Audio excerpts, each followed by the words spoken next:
فإذا دخلتم بيوتا فسلموا على أنفسكم تحية من عند الله মুবারাকাতান তাইয়্যিবা। কথাটা কার? সূরা নূর আয়াত নম্বর 61। আল্লাহ তাআলা বলছেন, ও আমার গোলামেরা শোনো, ঈমানদারেরা শোনো, ফাইযা দাখালতুম বুয়ুতান, তোমরা যখন তোমাদের ঘরের মধ্যে প্রবেশ করবা, ফাসাল্লিমু আলা আনফুসিকুম, তখন তোমরা রাহমাতুল্লাহ, ঠিক না? আবার ঘরে যদি কেউ থাকে, বিশ্ব নবীজি বলেছেন ঘরের ভিতরে যদি কেউ থাকে তখন তোমরা সালাম দিবা, আসসালামু আলাইকুম ওয়া আলা ইবাদিল্লাহিস সালিহিন। আল্লাহু আকবার। আচ্ছা, একটু ওয়াদা করেন, আজকে ঘরে ঢুকতে, ঘরে যায়া কে কে সালাম দিবেন একটু হাত তোলেন। ইনশাআল্লাহ, ইনশাআল্লাহ, হাত নামান। আমাদের মা বোনরা কিন্তু আলোচনাগুলো শুনতেছে, ঠিক কিনা? বহু আমার বোনেরা, আমার মায়েরা আছেন জায়নামাজ বিছায়া এখন আলোচনা শুনতেছে, ঠিক কিনা?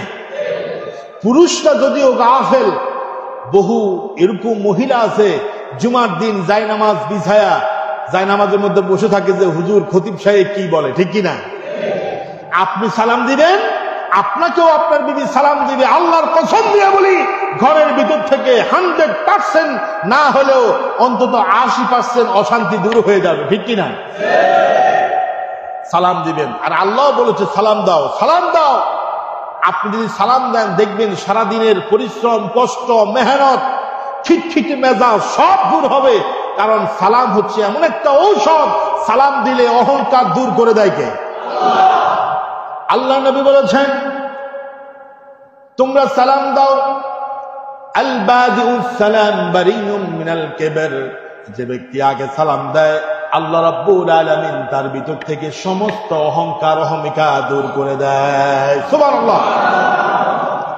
যাদের মেজাজ গরম, যাদের স্বভাব গরম, যাদের মেজাজ খিটখিটে, আমি আপনাকে একটা ঔষধ দেব আজকে। আপনি সবার আগে সালাম দেন, দেখবেন আপনার ভিতর থেকে অহংকার, বদমেজাজ, খিটখিটে স্বভাব দূর করে দিবে কে? দেখবেন অহংকারী মানুষরা কাউকে সালাম দেয় না, ঠিক কিনা? আরে কথা মান, এরকম আছে কিনা? খিটখিটে স্বভাব, কাউকে সালাম দেয় না, কেউ সালাম দিলে জবাবও দেয় না, ঠিক কিনা? কোন তো আপনি যদি ঘরে ঢুকার সময় বিবিকে সালাম দেন, ঘরে ঢুকার সময় যদি সালাম বিনিময় করেন, সালাম মানে শান্তি। আপনার ঘরের ভিতরে যদি শুধু সালামের প্রচলন থাকে, রাসূল বলছে আফশুস সালাম, সালামের প্রচলন করো। আপনার ঘরের ভিতরে যদি সালাম থাকে, ছেলে মেয়েদের মধ্যে, বিবি আর স্বামীর মধ্যে, সবার ভিতরে যখন সালামের প্রচলন থাকবে, দেখবেন যে ঘরটাকে শান্তি দিয়ে, রহমত দিয়ে ভরপুর করে দিবে কে? আল্লাহ।